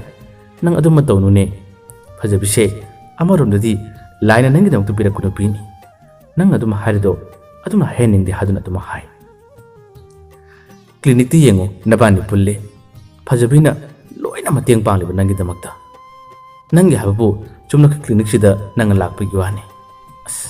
ꯅꯪ ꯈꯟꯗꯤ ꯈꯜꯂꯨꯀꯣ ꯐꯖꯕꯤꯅ ꯅꯪꯒꯤꯗꯃꯛ ꯈꯟꯖꯔꯤꯕ ꯅꯪꯒꯤꯗꯃꯛ ꯋꯥꯔꯤꯕ ꯀꯌꯥꯁꯦ ꯑꯩꯈꯣꯏꯁꯨ ꯂꯣꯏꯅ ꯈꯪꯉꯤ ꯏꯃꯥꯟꯅꯕ ꯗꯣꯔꯦꯟꯕꯨꯗꯤ ꯀꯌꯥ ꯀꯟꯅ ꯈꯪꯂꯝꯗꯕ ꯌꯥꯏ ꯑꯗꯨꯕꯨ ꯑꯩꯗꯤ ꯂꯣꯏꯅ ꯈꯪꯉꯤꯀꯣ ꯐꯖꯕꯤ ꯈꯣꯏꯒꯤ ꯃꯃꯥ ꯍꯣꯏꯅꯁꯨ ꯅꯪꯁꯤ ꯈꯪꯕ ꯃꯥꯜꯂꯤꯅꯦ ꯅꯪꯕꯨ ꯈꯔ ꯌꯥꯅꯤꯡꯕ ꯃꯥꯜꯂꯤꯅꯦ ꯋꯥꯗꯨ ꯍꯥꯏꯔꯛꯄꯗꯒꯤ ꯍꯧꯔꯦ ꯀꯣꯊꯗꯨꯅ ꯍꯥꯏꯔꯛꯄ ꯃꯃꯥ ꯍꯣꯏꯅ ꯊꯤ ꯄꯥꯝꯃꯅꯤꯍꯦ ꯃꯣꯏ ꯃꯃꯥ ꯍꯣꯏ ꯃꯆꯦ ꯍꯣꯏꯅꯁꯨ ꯐꯖꯕꯤꯗ ꯀꯩꯒꯤꯅꯣ ꯈꯔ ꯍꯥꯏꯕꯅꯤꯅꯦ ꯌꯥꯔꯒꯗꯤ ꯂꯩꯁꯤꯟꯅꯕ ꯍꯣꯠꯅꯔꯣ ꯌꯥꯔꯒꯗꯤ ꯊꯕꯛ ꯊꯣꯛꯅꯕ ꯍꯣꯠꯅꯔꯣ ꯊꯕꯛ ꯃꯐꯝꯁꯨ ꯄꯨꯟꯕꯅꯤꯅ ꯑꯗꯨꯃꯥꯏꯅ ꯍꯥꯏꯕꯅꯤꯅꯦ ꯐꯖꯕꯤꯒꯤ ꯋꯥꯔꯤꯁꯦ ꯁꯥꯕꯨ ꯁꯥꯈ꯭ꯔꯒꯗꯤ ꯐꯖꯕꯤꯅ ꯃꯉꯣꯟꯗ ꯉꯥꯎꯔꯛꯄ ꯃꯉꯣꯟꯗ ꯅꯨꯡꯁꯤꯕꯒꯤ ꯋꯥꯔꯤ ꯉꯥꯛꯇꯅꯤ ꯂꯝꯉꯥꯟꯕꯅ ꯅꯣꯡ ꯐꯥꯗꯣꯛ ꯊꯕꯛ ꯆꯠꯇꯕ ꯀ꯭ꯂꯤꯅꯤꯛꯇ ꯃꯥꯅ ꯂꯥꯛꯇꯕ ꯃꯇꯝꯗ ꯃꯥꯒꯤ ꯑꯉꯥꯡ ꯅꯨꯄꯤ ꯃꯆꯥ ꯑꯗꯨꯒ ꯎꯅꯩ ꯋꯥꯔꯤ ꯁꯥꯟꯅꯩ ꯑꯉꯥꯡ ꯑꯗꯨꯒꯤꯗꯃꯛꯇꯗꯤ ꯃꯥꯅ ꯂꯩꯊꯔꯤ ꯃꯥꯅ ꯑꯉꯥꯡ ꯑꯗꯨꯒꯤꯗꯃꯛꯇ ꯄꯤꯕ ꯌꯥꯕ ꯀꯌꯥ ꯑꯃ ꯄꯤꯔꯤ ꯑꯉꯥꯡ ꯑꯗꯨꯅ ꯀꯔꯤ ꯇꯧꯔꯤ ꯀꯔꯝꯕ ꯈꯣꯡꯊꯥꯡ ꯊꯥꯡꯂꯤ ꯃꯥꯅꯁꯨ ꯌꯥꯝꯅ ꯀꯨꯞꯅ ꯁꯦꯟꯅꯕ ꯉꯝꯕꯗꯤ ꯅꯠꯇꯦ ꯑꯗꯨꯕꯨ ꯈꯪꯕ ꯀꯔꯤꯒꯨꯝꯕ ꯈꯔꯗꯗꯤ ꯂꯝꯉꯥꯟꯕꯅ ꯁꯦꯟꯅꯖꯔꯤ ꯑꯗꯨꯒ ꯃꯈꯣꯏ ꯑꯅꯤꯁꯦ ꯑꯉꯥꯡ ꯑꯗꯨꯒ ꯃꯥꯒ ꯂꯣꯏꯅꯕꯗ ꯋꯥꯈꯜꯂꯣꯟꯁꯦ ꯌꯥꯝꯅ ꯆꯥꯟꯅꯔꯝꯗꯦ ꯑꯉꯥꯡꯗꯨꯅ ꯄꯥꯝꯕ ꯋꯥꯈꯜꯂꯣꯟ ꯑꯁꯦ ꯂꯝꯉꯥꯟꯕꯅ ꯌꯥꯗꯕꯅ ꯃꯔꯝ ꯑꯣꯏꯔꯒ ꯑꯅꯤꯁꯦ ꯃꯔꯩ ꯌꯥꯝꯅ ꯌꯦꯠꯅꯩ ꯅꯨꯃꯤꯗꯥꯡꯒꯁꯨ ꯌꯥꯝꯅ ꯈꯠꯅꯩ ꯑꯉꯥꯡ ꯑꯗꯨꯗ ꯃꯥꯅ ꯇꯧꯍꯟꯅꯤꯡꯗꯕꯁꯤꯡ ꯍꯥꯏꯕꯗ ꯑꯉꯥꯡ ꯑꯗꯨꯅ ꯌꯥꯔꯛꯇꯕ ꯑꯉꯥꯡ ꯑꯗꯨꯅ ꯂꯣꯟꯅ ꯇꯧꯕꯗ ꯂꯝꯉꯥꯟꯕ ꯌꯥꯝꯅ ꯋꯥꯖꯔꯝꯃꯤ ꯑꯁꯨꯝꯅ ꯅꯨꯃꯤꯗꯥꯡꯗ ꯃꯔꯩ ꯌꯦꯠꯅꯕ ꯈꯠꯅꯕ ꯁꯥꯎꯅꯕ ꯌꯥꯎꯔꯛꯄ ꯃꯇꯝꯗ ꯂꯝꯉꯥꯟꯕꯁꯦ ꯆꯥꯛꯀ ꯆꯥꯗꯕ ꯌꯥꯎꯏ ꯅꯨꯃꯤꯗꯥꯡꯒꯤ ꯃꯇꯝ ꯄꯨꯡ 10 ꯇꯥꯔꯛꯄ ꯃꯇꯝꯗꯁꯨ ꯐꯖꯕꯤꯗꯤ ꯑꯗꯨꯃꯛ ꯃꯥꯒꯤ ꯃꯄꯥꯎ ꯀꯔꯤꯒꯨꯝꯕ ꯈꯔ ꯇꯥꯅꯤꯡꯕ ꯂꯩꯕꯅ ꯐꯖꯕꯤꯅ ꯂꯝꯉꯥꯟꯕꯗ ꯀꯣꯜ ꯇꯧꯔꯛꯄꯁꯨ ꯌꯥꯎꯏ ꯑꯗꯨꯕꯨ ꯅꯨꯄꯤꯗꯨꯒ ꯃꯥꯒ ꯋꯥꯔꯧꯅꯕ ꯁꯥꯎꯅꯕ ꯂꯩꯕ ꯃꯇꯥꯡ ꯑꯣꯏꯕ ꯇꯥꯔꯕꯗꯤ ꯂꯝꯉꯥꯟꯕꯁꯦ ꯇꯨꯝꯁꯤꯟꯅꯕ ꯁꯥꯗꯨꯅ ꯐꯖꯕꯤꯒꯤ ꯀꯣꯜ ꯑꯁꯦ ꯃꯥꯅ ꯔꯤꯁꯤꯞ ꯇꯧꯗꯦ ꯃꯦꯁꯦꯖ ꯑꯃ ꯐꯥꯎ ꯊꯥꯗꯦ ꯑꯗꯨꯒ ꯐꯦꯁꯕꯨꯛꯇ ꯅꯠꯇ꯭ꯔꯒ ꯋꯥꯆꯞꯇꯗꯤ ꯃꯥꯁꯦ ꯑꯣꯟꯂ ꯂꯩꯔꯝꯃꯤ ꯐꯖꯕꯤꯁꯨ ꯅꯨꯃꯤꯠꯁꯦ ꯃꯈꯣꯏ ꯀ꯭ꯂꯤꯅꯤꯛꯇ ꯊꯝꯒꯗꯕ ꯄꯣꯠꯆꯩ ꯈꯔ ꯆꯦꯟꯈꯤꯕꯅꯤ ꯄꯣꯠꯆꯩꯗꯨ ꯂꯥꯛꯄ ꯃꯇꯝꯗ ꯃꯥꯅ ꯍꯔꯥꯎꯃꯟꯈꯤꯗꯨꯅ ꯃꯥꯒꯤꯗꯤ ꯀꯔꯤꯒꯨꯝꯕ ꯅꯨꯡꯉꯥꯏꯕ ꯅꯠꯇ꯭ꯔꯒ ꯀꯔꯤꯒꯨꯝꯕ ꯑꯃꯈꯛ ꯊꯕꯛ ꯄ꯭ꯔꯣꯒ꯭रेस ꯇꯧꯕ ꯃꯇꯝꯗ ꯑꯗꯨꯃꯛ ꯅꯣꯡꯉꯥꯟꯕꯗ ꯃꯥꯒꯤꯗꯤ ꯄꯥꯎ ꯍꯥꯏꯐꯝꯅꯤ ꯄꯥꯎ ꯇꯝꯐꯝꯅꯤ ꯋꯥꯁꯞ ꯍꯥꯡꯗꯨꯅ ꯉꯁꯥꯏꯒꯤ ꯆꯦꯟꯈꯤꯕ ꯄꯣꯠꯁꯤꯡ ꯑꯗꯨꯅ ꯂꯥꯛꯄ ꯃꯇꯝꯗ ꯂꯝꯉꯥꯟꯕꯗ ꯄꯥꯎ ꯄꯤꯒꯦ ꯃꯁꯤꯕꯨ ꯐꯖꯕ꯭ꯔꯥ ꯌꯦꯡꯉꯣ ꯍꯥꯏꯗꯨꯅ ꯍꯪꯒꯦ ꯍꯥꯏꯗꯨꯅ ꯐꯣꯇꯣ ꯀꯥꯞꯇꯨꯅ ꯃꯥꯅ ꯊꯥꯕꯅꯤ ꯃꯇꯝ ꯑꯁꯤꯗ ꯂꯝꯉꯥꯟꯕꯁꯦ ꯅꯨꯃꯤꯗꯥꯡꯒꯤ ꯄꯨꯡ 10:30 ꯇꯥꯔꯝꯗꯥꯏ ꯑꯁꯤꯗ ꯑꯣꯟꯂꯥꯏꯟ ꯂꯩꯔꯝꯃꯤ ꯐꯖꯕꯤꯅ ꯈꯜꯂꯤ ꯑꯣꯟꯂꯥꯏꯟꯁꯨ ꯂꯩꯅꯤ ꯐꯣꯇꯣꯗꯨ ꯊꯥꯖꯤꯜꯂꯤ ꯑꯗꯨꯒ ꯃꯁꯤ ꯌꯥꯕ꯭ꯔꯥ ꯌꯦꯡꯉꯣ ꯍꯥꯏꯗꯨꯅ ꯃꯥꯅ ꯊꯥꯖꯤꯜꯂꯛꯄꯅꯤ ꯂꯝꯉꯥꯟꯕꯁꯨ ꯀꯗꯥꯏꯗ ꯃꯦꯁꯦꯖ ꯑꯃꯨꯛ ꯂꯥꯛꯏꯁꯤꯅ ꯑꯩꯗꯣ ꯑꯣꯟꯂꯥꯏꯟ ꯂꯩ ꯈꯜꯂꯝꯕ ꯇꯥꯔꯦꯅꯦ ꯈꯨꯝꯗ꯭ꯔꯁꯨ ꯑꯃꯨꯛ ꯐꯔꯛ ꯇꯥꯅꯤꯅꯦ ꯑꯁꯨꯝꯅ ꯇꯟꯅ ꯍꯩꯅꯗ ꯃꯦꯁꯦꯖꯇꯣ ꯌꯦꯡꯗꯕ ꯌꯥꯗꯕꯅ ꯌꯦꯡꯂꯒ ꯐꯖꯩ ꯍꯥꯏꯗꯨꯅ ꯋꯥꯁꯤ ꯈꯨꯝꯈꯤꯔꯝꯃꯤ ꯃꯥꯅ ꯄꯥꯎꯈꯨꯝ ꯄꯤꯈꯤꯕꯗꯒꯤ ꯐꯖꯕꯤ ꯃꯦꯁꯦꯖ ꯃꯊꯪ ꯊꯥꯖꯤꯜꯂꯛꯏ ꯂꯝꯉꯥꯟꯕ ꯇꯧꯐꯝ ꯈꯪꯗꯦ ꯊꯥꯔꯛꯇ꯭ꯔꯁꯨ ꯌꯥꯔꯤꯁꯤꯕꯨ ꯑꯗꯨꯝ ꯊꯥꯔꯛꯏꯅꯦ ꯉꯥꯏꯍꯥꯛꯇꯪ ꯃꯦꯁꯦꯖ 4-5 ꯈꯨꯝꯃꯤ ꯈꯨꯝꯕꯗꯨꯁꯨ ꯈꯨꯝꯅꯤꯡꯗ ꯊꯥꯅꯤꯡꯕꯒꯨꯝ ꯊꯥꯅꯤꯡꯗꯕꯒꯨꯝ ꯂꯝꯉꯥꯟꯕꯅ ꯇꯧꯔꯝꯃꯤ ꯐꯖꯕꯤꯗꯤ ꯃꯥꯒ ꯃꯦꯁꯦꯖ ꯉꯥꯏꯍꯥꯛꯇꯪ ꯊꯥꯅꯕ ꯋꯥꯔꯤ ꯉꯥꯏꯍꯥꯛꯇꯪ ꯁꯥꯟꯅꯕꯗ ꯌꯥꯝꯅ ꯅꯨꯡꯉꯥꯏꯖꯕ ꯍꯥꯏꯕꯗꯨ ꯐꯥꯎꯕꯅ ꯃꯔꯝ ꯑꯣꯏꯔꯒ ꯃꯈꯥ ꯇꯥꯅ ꯂꯦꯞꯄ ꯂꯩꯇꯅ ꯃꯥꯅ ꯑꯗꯨꯝ ꯊꯥꯖꯤꯜꯂꯛꯏ ꯃꯁꯤꯗꯒꯤ ꯂꯝꯉꯥꯟꯕꯁꯦ ꯇꯨꯝꯁꯤꯟꯅꯕ ꯁꯥꯔꯒꯦ ꯍꯥꯏꯗꯨꯅ ꯃꯍꯥꯛꯁꯦ ꯋꯥꯆꯞ ꯆꯪꯈꯤꯗꯦ ꯑꯣꯟꯂꯥꯏꯟ ꯂꯩꯈꯤꯗꯦ ꯑꯗꯨꯒ ꯅꯥꯀꯜ ꯑꯃꯗꯅ ꯃꯥꯒꯤ ꯅꯧꯔꯤꯕꯤ ꯅꯨꯄꯤ ꯃꯆꯥ ꯑꯗꯨꯒ ꯋꯥꯔꯤ ꯁꯥꯟꯅꯗꯨꯅ ꯅꯨꯡꯉꯥꯏꯅ ꯅꯣꯛꯈꯤꯅ ꯂꯩꯈꯤꯔꯝꯃꯤ ꯐꯖꯕꯤꯁꯨ ꯉꯥꯏꯍꯥꯛꯇꯪ ꯃꯦꯁꯦꯖꯁꯦ ꯃꯊꯪ ꯊꯥꯕ ꯃꯇꯝꯗ ꯂꯝꯉꯥꯟꯕꯅ ꯈꯨꯝꯂꯛꯇꯕꯗꯒꯤ ꯃꯥꯅ ꯇꯨꯝꯈ꯭ꯔ ꯃꯥꯜꯂꯦ ꯍꯥꯏꯕꯒꯤ ꯋꯥꯈꯜꯗ ꯌꯥꯝꯅ ꯐꯖꯅ ꯈꯟꯗꯣꯛꯂꯒ ꯐꯖꯕꯤꯁꯨ ꯑꯗꯨꯃꯛ ꯄꯣꯊꯥꯖꯔꯝꯃꯤ ꯐꯖꯕꯤꯗꯤ ꯃꯇꯝ ꯑꯌꯥꯝꯕꯗ ꯂꯝꯉꯥꯟꯕꯒꯤ ꯐꯅꯕ ꯃꯥꯒꯤ ꯋꯥꯈꯜꯂꯣꯟ ꯌꯥꯝꯅ ꯈꯟꯈꯤ ꯀ꯭ꯂꯤꯅꯤꯛꯇ ꯂꯝꯉꯥꯟꯕ ꯂꯥꯛꯄ ꯃꯇꯝꯗ ꯐꯖꯕꯤꯅ ꯍꯔꯥꯎꯖꯕ ꯅꯨꯡꯉꯥꯏꯖꯕꯁꯤ ꯀꯔꯤ ꯍꯥꯏꯅꯤ ꯄꯦꯁꯦꯟꯁꯤꯡ ꯂꯩꯇꯕ ꯃꯇꯝ ꯃꯈꯣꯏ ꯑꯅꯤ ꯋꯥꯔꯤ ꯁꯥꯟꯅꯕꯗ ꯐꯖꯕꯤꯅꯗꯤ ꯃꯥꯒ ꯋꯥꯔꯤ ꯁꯥꯅꯤꯡꯗꯨꯅ ꯃꯅꯥꯛꯇ ꯆꯪꯗꯨꯅ ꯋꯥꯔꯤ ꯁꯥꯟꯅꯕ ꯍꯣꯠꯅꯩ ꯑꯗꯨꯕꯨ ꯂꯝꯉꯥꯟꯕꯅꯗꯤ ꯋꯥꯔꯤ ꯉꯥꯏꯍꯥꯛ ꯁꯥꯔꯕꯁꯨ ꯍꯩꯅꯗꯕꯒꯤ ꯃꯇꯧ ꯑꯗꯨꯝ ꯇꯧꯗꯨꯅ ꯃꯍꯥꯛꯁꯦ ꯑꯁ꯭ꯋꯥꯏꯗꯃꯨꯛ ꯊꯣꯛꯈꯤꯕ ꯑꯁ꯭ꯋꯥꯏꯗꯃꯨꯛ ꯂꯦꯞꯈꯤꯕ ꯌꯥꯝꯅ ꯇꯧꯏ ꯐꯖꯕꯤ ꯃꯥꯅ ꯑꯗꯨꯝꯅ ꯇꯧꯔꯤꯕꯗꯣ ꯃꯥꯅꯁꯨ ꯊꯣꯏꯅ ꯍꯦꯟꯅ ꯈꯟꯖꯤꯜꯂꯨꯗꯦ ꯑꯗꯨꯒ ꯍꯩꯅꯗꯕꯒꯤ ꯃꯇꯧ ꯎꯠꯂꯤꯕꯅꯤ ꯍꯥꯏꯕꯁꯨ ꯐꯖꯕꯤꯅ ꯈꯜꯂꯨꯗꯕꯅꯤ ꯅꯣꯡ ꯐꯥꯗꯣꯛ ꯀ꯭ꯂꯤꯅꯤꯛ ꯑꯗꯨꯅ ꯁꯨꯇꯤ ꯂꯩꯕ ꯃꯇꯝꯗ ꯐꯖꯕꯤ ꯂꯝꯉꯥꯟꯕꯒ ꯃꯈꯣꯏ ꯑꯅꯤ ꯋꯥꯔꯤ ꯉꯥꯏꯍꯥꯛ ꯁꯥꯟꯅꯗꯨꯅ ꯅꯈꯣꯏꯗ ꯆꯠꯂꯨꯁꯤ ꯅꯈꯣꯏꯗ ꯂꯥꯛꯀꯦ ꯀꯥ ꯍꯥꯏꯗꯨꯅ ꯐꯖꯕꯤꯁꯦ ꯂꯝꯉꯥꯟꯕ ꯈꯣꯏꯗ ꯂꯥꯛꯏ ꯑꯗꯨꯒ ꯂꯝꯉꯥꯟꯕ ꯈꯣꯏꯒꯤ ꯌꯨꯝꯗ ꯆꯥꯛ ꯏꯁꯤꯡꯕꯨ ꯆꯥꯗꯨꯅ ꯃꯃꯥ ꯈꯣꯏꯒ ꯋꯥꯔꯤ ꯀꯌꯥ ꯑꯃ ꯁꯥꯟꯅꯩ ꯐꯖꯕꯤꯒꯤ ꯏꯪ ꯇꯞꯆꯕ ꯃꯁꯛ ꯊꯣꯏꯅ ꯍꯦꯟꯅ ꯐꯖꯗ꯭ꯔꯕꯁꯨ ꯃꯥꯒꯤ ꯃꯤ ꯈꯪꯕ ꯃꯤꯒ ꯋꯥꯔꯤ ꯁꯥꯟꯅꯕꯗ ꯐꯖꯅ ꯊꯣꯠꯅꯧꯅ ꯋꯥ ꯉꯥꯡꯕ ꯃꯇꯧ ꯀꯌꯥ ꯑꯁꯤꯗ ꯂꯝꯉꯥꯟꯕ ꯃꯃꯥꯅꯁꯨ ꯃꯥꯕꯨ ꯌꯥꯝꯅ ꯂꯨꯅ ꯇꯧꯏ ꯂꯝꯉꯥꯟꯕꯒꯤꯗꯃꯛꯇ ꯀꯔꯤꯒꯨꯝꯕ ꯑꯃꯇꯪ ꯇꯥꯔꯦ ꯍꯥꯏꯕꯗ ꯐꯖꯕꯤꯅ ꯍꯥꯟꯅ ꯃꯥꯡ ꯊꯥꯗꯨꯅ ꯑꯗꯨꯃꯛ ꯃꯇꯦꯡꯁꯨ ꯄꯥꯡꯂꯒ ꯂꯩꯔꯤꯕꯅꯤ ꯂꯝꯉꯥꯟꯕꯅꯁꯨ ꯐꯖꯕꯤꯒꯤ ꯄꯨꯛꯆꯦꯜ ꯆꯥꯎꯕ ꯃꯥꯒꯤ ꯑꯐꯕ ꯀꯌꯥ ꯑꯁꯤꯒꯤ ꯃꯔꯝꯗꯗꯤ ꯃꯃꯥ ꯈꯣꯏꯗ ꯂꯣꯏꯅ ꯋꯥꯔꯤ ꯂꯩ ꯑꯗꯨꯕꯨ ꯃꯥꯅ ꯀꯣꯏꯗꯕꯅꯤ ꯀꯣꯏꯗꯕ꯭ꯔꯥ ꯍꯥꯏꯕꯁꯨ ꯑꯗꯨꯃꯛ ꯂꯦꯟꯅꯕꯒꯤ ꯃꯇꯧꯗ ꯂꯛꯅꯕꯒꯤ ꯃꯇꯧꯗ ꯃꯥꯅ ꯈꯟꯕꯒꯨꯝ ꯇꯧꯔꯤ ꯃꯥꯗꯤ ꯑꯩꯅ ꯍꯥꯏꯕ ꯂꯣꯏꯅ ꯌꯥꯒꯅꯤ ꯑꯩꯅ ꯊꯥꯡꯂꯤꯕ ꯂꯝꯕꯤꯁꯤꯅ ꯍꯌꯦꯡꯋꯥꯏ ꯃꯥꯏ ꯄꯥꯛꯇꯕꯁꯨ ꯅꯣꯡꯃ ꯅꯠꯇ꯭ꯔꯒ ꯅꯣꯡꯃꯗꯤ ꯑꯩꯅ ꯃꯉꯣꯟꯗ ꯋꯥ ꯍꯥꯏꯕ ꯃꯇꯝꯗ ꯃꯥꯅ ꯇꯥꯒꯅꯤ ꯃꯇꯝ ꯑꯗꯨꯗ ꯑꯗꯨꯃꯛ ꯃꯥꯁꯤ ꯑꯩꯒꯤ ꯑꯣꯏꯔꯁꯨ ꯌꯥꯏ ꯍꯥꯏꯕꯒꯤ ꯋꯥꯈꯜꯂꯣꯟ ꯑꯃꯁꯨ ꯂꯝꯉꯥꯟꯕꯗ ꯈꯜꯂꯤꯕꯅꯤ ꯂꯝꯉꯥꯟꯕꯅ ꯈꯜꯂꯤꯕꯁꯦ ꯃꯥꯒꯤ ꯂꯝꯕꯤ ꯐꯪꯂꯒꯅ ꯐꯪꯂꯦ ꯀꯔꯤꯒꯨꯝꯕ ꯐꯪꯗꯕ ꯇꯥꯔꯒꯅ ꯁꯣꯏꯔꯕꯁꯨ ꯃꯉꯣꯟꯗꯃꯛ ꯇꯥꯒꯦ ꯍꯥꯏꯕꯒꯤ ꯋꯥꯈꯜꯂꯣꯟ ꯑꯃꯗꯤ ꯂꯝꯉꯥꯟꯕꯗ ꯆꯦꯜꯂꯤꯕꯅꯤ ꯃꯇꯝꯒꯤ ꯃꯇꯨꯡ ꯏꯟꯅ ꯂꯝꯉꯥꯟꯕ ꯃꯥꯒ ꯅꯨꯡꯁꯤꯅꯔꯤꯕ ꯅꯨꯄꯤ ꯑꯗꯨꯒ ꯃꯈꯣꯏ ꯑꯅꯤꯒꯤ ꯃꯔꯛꯇ ꯁꯥꯎꯅꯕ ꯌꯦꯠꯅꯕ ꯀꯌా ꯑꯃ ꯍꯧꯔꯛꯏ ꯂꯝꯉꯥꯟꯕꯒꯤꯁꯨ ꯄꯦꯟꯗꯕ ꯋꯥ ꯀꯌా ꯑꯃ ꯅꯨꯄꯤ ꯑꯁꯤꯗ ꯍꯥꯏ ꯑꯗꯨꯒ ꯅꯨꯄꯤ ꯑꯗꯨꯅꯁꯨ ꯐꯖꯕꯤꯕꯨ ꯊꯥꯖꯔꯗꯨꯅ ꯋꯥ ꯀꯌా ꯑꯃ ꯍꯥꯏꯕ ꯍꯧꯔꯛꯏ ꯂꯝꯉꯥꯟꯕꯅ ꯍꯥꯏ ꯑꯩꯒ ꯃꯥꯒ ꯊꯕꯛ ꯄꯨꯟꯅ ꯇꯧꯃꯤꯟꯅꯕꯅꯤ ꯀ꯭ꯂꯤꯅꯤꯛ ꯑꯃꯠꯇꯗ ꯄꯨꯟꯅ ꯊꯕꯛ ꯇꯧꯃꯤꯟꯅꯔꯒꯁꯨ ꯑꯩ ꯃꯉꯣꯟꯗ ꯑꯗꯨꯒꯨꯝꯕ ꯋꯥꯈꯜꯗꯣ ꯈꯟꯗꯦ ꯍꯥꯏ ꯃꯇꯝ ꯑꯗꯨꯗ ꯅꯨꯄꯤ ꯃꯆꯥ ꯑꯗꯨꯅ ꯍꯥꯏ ꯅꯪꯅ ꯑꯩꯕꯨ ꯑꯉꯥꯡꯅꯤ ꯈꯟꯅ ꯁꯥꯟꯅꯔꯤꯕ ꯅꯠꯇ꯭ꯔꯥ ꯅꯈꯣꯏ ꯑꯅꯤ ꯊꯕꯛ ꯄꯨꯟꯅ ꯇꯧꯃꯤꯟꯅꯔꯦ ꯃꯇꯤꯛ ꯆꯥꯕ ꯉꯥꯛꯇꯅꯤ ꯅꯈꯣꯏ ꯑꯅꯤ ꯈꯪꯅꯔꯒ ꯑꯩꯉꯣꯟꯗ ꯃꯇꯝ ꯂꯦꯜꯂꯤꯕ ꯅꯠꯇ꯭ꯔꯥ ꯍꯥꯏꯗꯨꯅ ꯅꯨꯄꯤ ꯃꯆꯥ ꯑꯗꯨꯅ ꯀꯞꯇꯨꯅ ꯋꯥ ꯍꯥꯏꯔꯛꯈꯤ ꯋꯥꯗꯨ ꯇꯥꯕꯗ ꯂꯝꯉꯥꯟꯕꯁꯦ ꯌꯥꯝꯅ ꯁꯥꯎꯅ ꯅꯨꯄꯤꯗꯨꯕꯨ ꯉꯥꯡꯉꯤ ꯑꯗꯨꯒ ꯅꯪꯅ ꯈꯜꯂꯤꯕ ꯋꯥꯈꯜꯗꯨ ꯂꯥꯜꯂꯤ ꯑꯩꯒ ꯃꯥꯒ ꯀꯔꯤꯒꯨꯝꯕ ꯑꯃꯠꯇ ꯇꯧꯗꯦ ꯍꯥꯏꯗꯨꯅ ꯍꯥꯏ ꯅꯨꯄꯤꯗꯨꯅ ꯍꯥꯏ ꯐꯔꯦꯅꯦ ꯅꯪꯅ ꯇꯧꯗꯕ ꯇꯥꯔꯕꯗꯤ ꯑꯩꯈꯣꯏꯕꯥꯅꯤ ꯑꯩ ꯃꯥꯒꯤ ꯀ꯭ꯂꯤꯅꯤꯛ ꯃꯃꯥꯡꯗ ꯎꯅꯕ ꯌꯥꯕ꯭ꯔꯥ ꯑꯩ ꯂꯥꯛꯈꯤꯅꯤ ꯏꯕꯥꯅꯤ ꯋꯥꯔꯤ ꯁꯥꯟꯅꯕ ꯌꯥꯕ꯭ꯔꯥ ꯍꯥꯏꯗꯨꯅ ꯍꯥꯏ ꯂꯝꯉꯥꯟꯕ ꯋꯥꯗꯨ ꯇꯥꯕ ꯃꯇꯝꯗ ꯍꯣꯏ ꯍꯥꯏꯕꯁꯨ ꯉꯝꯗ ꯂꯜꯂꯠꯇꯔꯝꯃꯤ ꯅꯨꯄꯤꯗꯨꯅ ꯍꯥꯏ ꯃꯇꯝꯗꯨꯗ ꯇꯨꯇꯨ ꯉꯝꯗꯦ ꯅꯠꯇ꯭ꯔꯥ ꯑꯗꯨꯅ ꯇꯥꯛꯄꯗꯤ ꯅꯣꯏꯅꯤ ꯈꯪꯅꯩꯕ ꯑꯗꯨꯒ ꯑꯩꯉꯣꯟꯗꯅ ꯃꯇꯝ ꯂꯦꯟꯕꯅꯦꯕ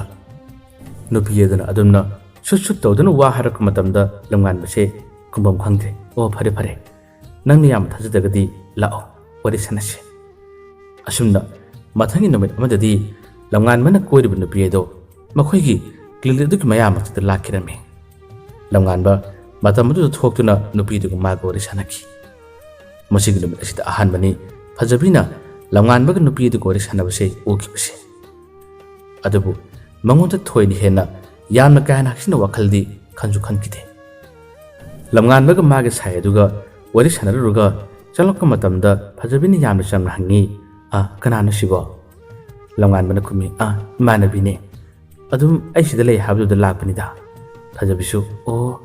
ꯑꯁꯨꯝꯅ ꯍꯥꯏꯔꯒ ꯇꯨꯃꯤꯟꯅ ꯂꯩꯈꯤꯔꯝꯃꯤ ꯉꯁꯤ ꯅꯣꯡ ꯅꯤꯅꯤ ꯑꯁꯤꯗꯗꯤ ꯅꯨꯄꯤ ꯃꯆꯥꯗꯨꯅ ꯀꯥ ꯍꯦꯟꯅ ꯈꯝꯃꯟꯗꯕꯗꯒꯤ ꯂꯝꯉꯥꯟꯕꯗ ꯅꯪꯅ ꯀ꯭ꯂꯤꯅꯤꯛꯇ ꯊꯕꯛ ꯑꯇꯩ ꯇꯧꯕ ꯇꯥꯔꯁꯨ ꯑꯩꯒꯤ ꯐꯣꯟ ꯄꯥꯏꯒꯗꯕꯅꯤ ꯑꯩꯒꯤ ꯐꯣꯟ ꯄꯥꯏꯅ ꯄꯥꯏꯅ ꯅꯪ ꯊꯕꯛ ꯇꯧꯒꯗꯕꯅꯤ ꯍꯥꯏꯗꯨꯅ ꯋꯥ ꯍꯥꯏꯕ ꯍꯧꯔꯛꯏ ꯂꯝꯉꯥꯟꯕꯅ ꯑꯇꯩ ꯂꯩꯔꯤꯕ ꯗꯣꯛꯇꯔꯁꯤꯡꯒꯤ ꯃꯥꯡꯗ ꯅꯨꯡꯉꯥꯏꯇꯦ ꯑꯩꯗꯣ ꯇꯧꯅꯤꯡꯗꯦ ꯍꯥꯏ ꯑꯗꯨꯕꯨ ꯅꯨꯄꯤ ꯑꯗꯨꯅ ꯉꯔꯪ ꯉꯔꯪ ꯉꯪꯕꯗꯒꯤ ꯂꯝꯉꯥꯟꯕꯁꯨ ꯑꯗꯨꯃꯛ ꯌꯥꯈꯤꯔꯝꯃꯤ ꯕ꯭ꯂꯨꯇꯨꯠ ꯑꯃ ꯅꯥꯀꯣꯡꯗ ꯍꯥꯞꯆꯤꯜꯂꯤ ꯑꯗꯨꯒ ꯊꯕꯛ ꯇꯧꯕ ꯃꯇꯝꯗ ꯅꯨꯄꯤ ꯑꯗꯨꯒ ꯃꯥꯒ ꯃꯇꯝ ꯑꯌꯥꯝꯕꯗ ꯋꯥꯔꯤ ꯁꯥꯟꯅꯔꯒ ꯑꯗꯨꯃꯛ ꯂꯩꯈꯤꯔꯝꯃꯤ ꯑꯁꯨꯝꯅ ꯅꯨꯄꯤ ꯃꯆꯥꯗꯨꯅ ꯂꯝꯉꯥꯟꯕꯗ ꯃꯥꯒꯤ ꯑꯄꯥꯝꯕꯁꯤꯡ ꯍꯥꯏ ꯍꯥꯏꯗꯨꯅ ꯐꯖꯕꯤꯒꯤ ꯃꯥꯡꯗ ꯇꯧꯒꯦ ꯍꯥꯏꯕꯒꯤ ꯃꯇꯥꯒꯨꯝ ꯊꯕꯛ ꯀꯌꯥ ꯑꯃ ꯇꯧꯕ ꯍꯧꯔꯛꯏ ꯂꯝꯉꯥꯟꯕꯁꯨ ꯃꯇꯝ ꯁꯥꯡꯅ ꯋꯥ ꯀꯌꯥꯁꯤ ꯂꯣꯠꯂꯒ ꯂꯥꯛꯄꯅꯤ ꯑꯗꯨꯕꯨ ꯃꯩꯕꯨ ꯐꯤꯅ ꯀꯌꯥꯝ ꯀꯨꯏꯅ ꯀꯨꯞꯂꯒ ꯊꯝꯕ ꯉꯝꯒꯅꯤ ꯂꯝꯉꯥꯟꯕꯅ ꯐꯅ ꯀꯟꯅ ꯂꯣꯠꯂꯕꯁꯨ ꯑꯃꯗꯤ ꯐꯖꯕꯤꯗ ꯃꯥꯅ ꯈꯨꯗꯤꯡꯃꯛꯁꯤꯡ ꯑꯁꯤ ꯈꯪꯗꯅꯕ ꯍꯣꯠꯅꯔꯕꯁꯨ ꯑꯗꯨꯝ ꯈꯪꯂꯛꯄ ꯍꯥꯏꯕꯁꯤꯗꯤ ꯃꯁꯥꯅ ꯇꯥꯕꯅꯤ ꯐꯖꯕꯤ ꯑꯩꯈꯣꯏ ꯀ꯭ꯂꯤꯅꯤꯛ ꯑꯗꯨꯗ ꯊꯕꯛ ꯇꯧꯕ ꯏꯁꯇꯥꯐ ꯅꯨꯄꯤ ꯑꯃꯅ ꯅꯣꯡꯃꯗꯤ ꯐꯖꯕꯤꯗ ꯄꯥꯎ ꯑꯁꯤ ꯄꯨꯗꯨꯅ ꯂꯥꯛꯄꯅꯤ ꯐꯖꯕꯤꯗ ꯃꯥꯅ ꯍꯥꯏ ꯂꯝꯉꯥꯟꯕꯗꯣ ꯑꯁꯤꯒꯤ ꯀ꯭ꯂꯤꯅꯤꯛꯁꯤꯒꯤ ꯃꯌꯥꯗ ꯂꯥꯛꯄ ꯂꯩꯁꯥꯕꯤ ꯃꯆꯥ ꯑꯃ ꯍꯦꯛ ꯂꯥꯛꯄꯗꯣ ꯃꯈꯣꯏ ꯑꯅꯤ ꯈꯪꯅꯕ ꯃꯥꯜꯂꯤ ꯍꯥꯏꯗꯨꯅ ꯐꯖꯕꯤꯗ ꯄꯥꯎ ꯑꯁꯤ ꯇꯝꯕꯅꯤ ꯐꯖꯕꯤ ꯊꯥꯖꯔꯝꯗꯕꯗꯒꯤ ꯆꯨꯝꯕ꯭ꯔꯥꯅꯦ ꯑꯗꯨꯝꯅ ꯍꯥꯏꯔꯛꯄ ꯃꯇꯝꯗ ꯅꯨꯄꯤꯗꯨꯅ ꯍꯥꯏ ꯍꯧꯖꯤꯛꯀꯤ ꯃꯥꯒ ꯋꯥꯔꯤ ꯁꯥꯟꯅꯔꯤꯕ ꯅꯨꯄꯤꯗꯣ ꯑꯩꯈꯣꯏꯒꯤ ꯏꯃꯥꯟꯅꯕꯤ ꯑꯃꯒ ꯇꯤꯟꯅꯕ ꯏꯃꯥꯟꯅꯕꯤꯗꯨꯗ ꯑꯩꯅ ꯁꯨꯝ ꯋꯥ ꯍꯪꯕꯗ ꯃꯥꯅ ꯍꯥꯏꯗꯣꯔꯛꯄꯅꯤ ꯅꯨꯄꯤꯗꯨꯅꯁꯨ ꯃꯃꯥꯟꯅꯕꯤꯗꯨꯗ ꯅꯪꯒꯤ ꯃꯇꯥꯡꯗ ꯅꯪꯒꯤ ꯃꯔꯝꯗ ꯋꯥ ꯌꯥꯝꯅ ꯍꯪꯉꯤ ꯍꯥꯏꯅꯤ ꯅꯪꯒ ꯂꯝꯉꯥꯟꯕꯁꯦ ꯈꯪꯅꯕ꯭ꯔꯥ ꯀꯣꯏꯅꯕ꯭ꯔꯥ ꯍꯥꯏꯗꯨꯅ ꯌꯥꯝꯅ ꯄꯥꯈꯠꯅ ꯋꯥ ꯀꯌꯥ ꯍꯪꯂꯒꯦ ꯍꯥꯏꯕꯅꯤ ꯃꯗꯨꯒꯤ ꯋꯥꯗꯨ ꯇꯥꯕꯗ ꯐꯖꯕꯤꯅ ꯀꯩꯅꯣꯅꯦ ꯍꯥꯏꯔꯤꯁꯤꯕꯣ ꯂꯝꯉꯥꯟꯕꯅꯗꯤ ꯌꯥꯝꯅ ꯆꯝꯅ ꯇꯤꯟꯅꯕꯅꯤ ꯍꯥꯏ ꯑꯁꯦꯡꯕ ꯀꯣꯏꯅꯕ꯭ꯔꯥꯅꯦ ꯃꯃꯥꯟꯅꯕꯤ ꯏꯁꯇꯥꯐ ꯑꯗꯨꯅ ꯑꯃꯨꯛ ꯍꯥꯏꯔꯛꯏ ꯀꯣꯏꯅꯕ ꯃꯥꯜꯂꯦ ꯂꯝꯉꯥꯟꯕꯗꯨ ꯅꯨꯄꯤꯗꯨ ꯑꯩꯈꯣꯏꯒꯤ ꯌꯨꯝꯗꯁꯨ ꯑꯗꯨꯝ ꯆꯠꯂꯦ ꯍꯥꯏꯕ꯭ꯔꯥ ꯑꯗꯨꯒ ꯀ꯭ꯂꯤꯅꯤꯛꯇ ꯅꯣꯡ ꯐꯥꯗꯣꯛ ꯁꯨꯇꯤ ꯂꯩꯕ ꯃꯇꯝꯗꯁꯨ ꯅꯨꯄꯤꯗꯨꯒ ꯃꯥꯒ ꯊꯕꯛ ꯀꯌꯥ ꯑꯃ ꯆꯠꯃꯤꯟꯅꯩ ꯍꯥꯏꯕꯅꯤꯅꯦ ꯑꯁ ꯈꯪꯗꯦ ꯃꯈꯣꯏꯅꯤꯁꯦ ꯐꯖꯅ ꯀꯣꯏꯅꯕꯁꯨ ꯃꯥꯜꯂꯤ ꯅꯨꯄꯤꯗꯨꯅ ꯈꯔ ꯂꯥꯡꯅꯤꯡꯕꯅꯦ ꯂꯝꯉꯥꯟꯕꯅꯁꯨ ꯌꯥꯝꯅ ꯉꯥꯡꯕ ꯆꯩꯕ ꯈꯟꯅꯕꯁꯨ ꯌꯥꯝꯅ ꯇꯧꯏ ꯍꯥꯏꯕꯅꯤ ꯅꯪꯕꯨ ꯀꯔꯤꯝꯇ ꯈꯪꯗꯕ꯭ꯔꯥꯅꯦ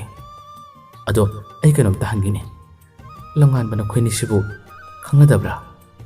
ꯐꯖꯕꯤ ꯋꯥ ꯑꯃꯇ ꯈꯨꯝꯈꯤꯗꯦ ꯇꯨꯃꯤꯟ ꯅꯣꯟꯊꯔ ꯂꯩꯔꯝꯃꯤ ꯃꯃꯥꯟꯅꯕꯤ ꯏꯁꯇꯥꯐꯗꯨꯅ ꯍꯥꯏ ꯑꯩꯗꯣ ꯈꯪꯗꯕꯗꯒꯤ ꯍꯪꯕꯅꯤ ꯂꯥꯟꯅ ꯂꯧꯅꯨꯀꯣ ꯑꯁꯦꯡꯕꯅ ꯑꯩꯈꯣꯏ ꯑꯅꯤꯁꯦ ꯀꯣꯏꯅꯗꯕ꯭ꯔꯥ ꯐꯖꯕꯤꯅ ꯍꯥꯏ ꯀꯣꯏꯅꯗꯦ ꯃꯥꯒꯤ ꯃꯤꯠꯌꯦꯡ ꯃꯥꯒꯤ ꯃꯑꯣꯡ ꯃꯇꯧꯅꯗꯤ ꯑꯩꯉꯣꯟꯗ ꯅꯨꯡꯁꯤꯕꯒꯤ ꯃꯤꯠꯌꯦꯡꯗꯤ ꯑꯗꯨꯃꯛ ꯌꯦꯡꯕ ꯃꯥꯜꯂꯦ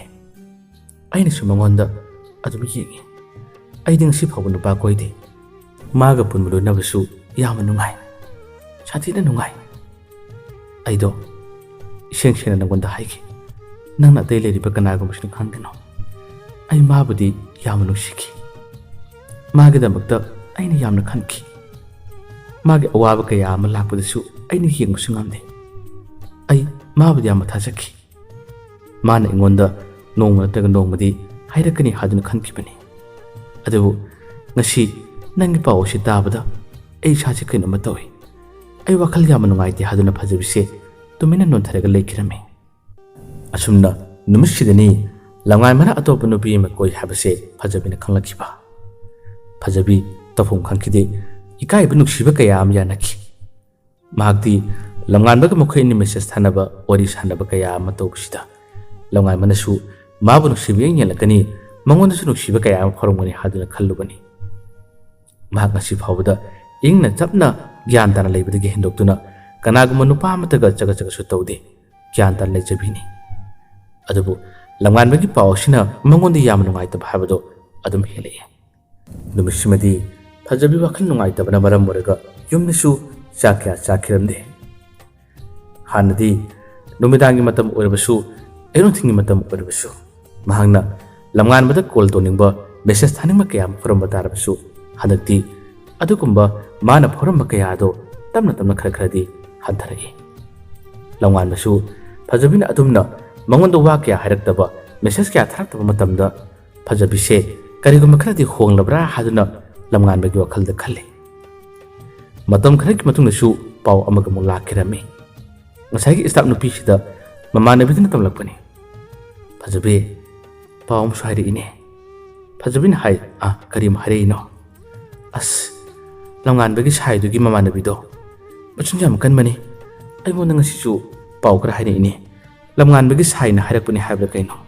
fajabin hai kari hare ino lamngan mana mangonda kari kari tamsilabano khangde lamngan bado nakhoi clinic sidagi tokhilani su haini अदुगा नंगबसु नुपा फंगजदबी नुपा इले लेतबगुमदना लमगानबदो फाना फोनदु तौगनु इकायब नंगनी चोप नंगनी का हादना पाव हाइर ए हाइब कइनो अस नंगदो लमगानबगा पाव फोननुबा नंगो नसक थीबसु नते अदु करिगिनो नसा मतिक जादबसु नते मीना दुम हारपदो आइसु नुंगाइते नंगसु अफब नुपा कया अमन नंगोन ताल अमगनी नंगोन हाइरगनी नंग मखोइसुंग मरकदा अमा खंगनारगा लंगानबगी मांगदा मखोइना हाइजब कयासे अदुमना तोहनगनुबा फजबी तुमिना नोथरगा लेरमे अस खंगदेदा नंगनबदी पावने हदुना तमलिबा मेगी मे पावसे आई क्या लौसु पामदे ममानबी स्टाफतुना हाय होय आइगसे हेंजिना तमने हदुना खनगनो नंगना हारिबा नंगना खलिबो वखलदुसु आइसु यानिंगे ममानबीदुना हेंजिना तमसिलबगीदी खंगदे मान हायरप कयादो अइना मुक्तमबने नंगसु असुम असेंगबदो अमुक्तंदि खंगनब होनो हदक हायरलिबो वा कयासि इकाइजे नुपि मचादुदि कैसुम ओइबसु नते कैसुम ओइदबि माना नंगोद अदुमना नंगि मथक थांगलगा वा हायरपदो लंगान मनि याबगिनि लंगान बदो आइदि याम साउनिंगि हादुना स्टाफ नुपिदुनासु वा हायबोरकि फजबि नुमित असिसु तुमिना लाइकि नसिगि नुमित असिसु महाकसे चाक चाबि याद्रे हदक मरक थोकलिबा तमलिबा पाव कयासिना वखलसे नुंगाइरक्तबनि लंगानबसु मागे साइ नुपि मचादुगा यामतोनि जेनखि यामतोनि खनखि लंगान मनसु फजबिग मखोइनि मरक्ता करिगुम मरियम तलेनते हादुना वासे फनामना हायरबनि अदुबु नुपि मचादुना खमनबा यामना हेंदना अकन नकन वा कयाम हायबति लंगानबसु नोमगि नुमितदि मागे सोयो हाबन नुमितो हेक्तम किबना फजबिदो अइना कोइबनते माना इबु पामनी माना इबु गावबने होइन थी पामदिगे हेलिने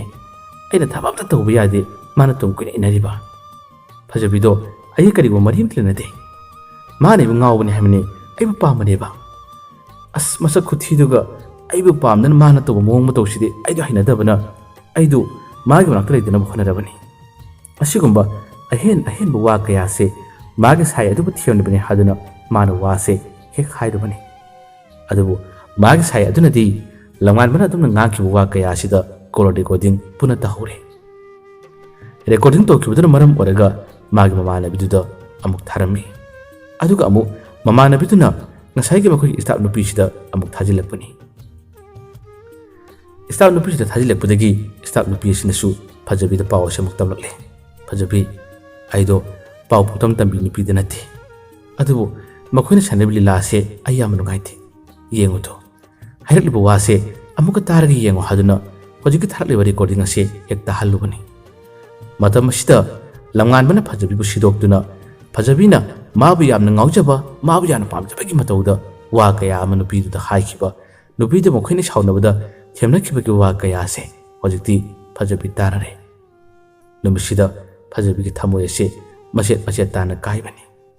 नुपिदु फन थेमबा तारबसु इंगना तमना फजना हाइबा याबा वासिदा मसादु हेना कनखनबा अमदि नुपिनि यामना पामगी मतौ मुक्ललदुना फजबिबु माना योनखिबा फजबिगी मतंगदा मरमदा वा कयाम अहेनबा कयाम हाइखिबसिना फजबिगी थमोय हेना काइखि ओ अइना नंगबु मतम सुकुइबसे यामना फना खलगा नंगनदि अइबा असुमना तौरबोइरे हादुना फजबिसे यामना कपखि लंगानबदि वा करिमता हाइखिदे अइ मसक्ति खंगे ꯑꯗꯨꯕꯨ ꯅꯪ ꯑꯩ ꯊꯕꯛ ꯄꯨꯟꯅ ꯇꯧꯃꯤꯟꯅꯔꯛꯄꯅꯤ, ꯃꯦꯗꯤꯀꯦꯜꯁꯨ ꯄꯨꯟꯅ ꯇꯝꯃꯤꯟꯅꯔꯛꯄꯅꯤ. ꯑꯗꯨꯕꯨ ꯅꯪꯅ ꯈꯜꯂꯤꯕ ꯅꯪꯅ ꯌꯦꯡꯂꯤꯕ ꯃꯤꯠꯌꯦꯡ ꯑꯗꯨꯗꯤ ꯌꯥꯝꯅ ꯁꯥꯊꯤꯃꯜꯂꯤ ꯍꯥꯏꯗꯨꯅ ꯐꯖꯕꯤ ꯌꯥꯝꯅ ꯆꯥꯛꯈꯤ. ꯅꯨꯃꯤꯠꯁꯤꯒꯤ ꯃꯇꯨꯡꯗꯒꯤ ꯀ꯭ꯂꯤꯅꯤꯛꯇ ꯃꯈꯣꯏ ꯑꯅꯤ ꯊꯕꯛ ꯄꯨꯜꯂꯕꯁꯨ ꯊꯕꯛ ꯇꯧꯃꯤꯟꯅꯔꯕꯁꯨ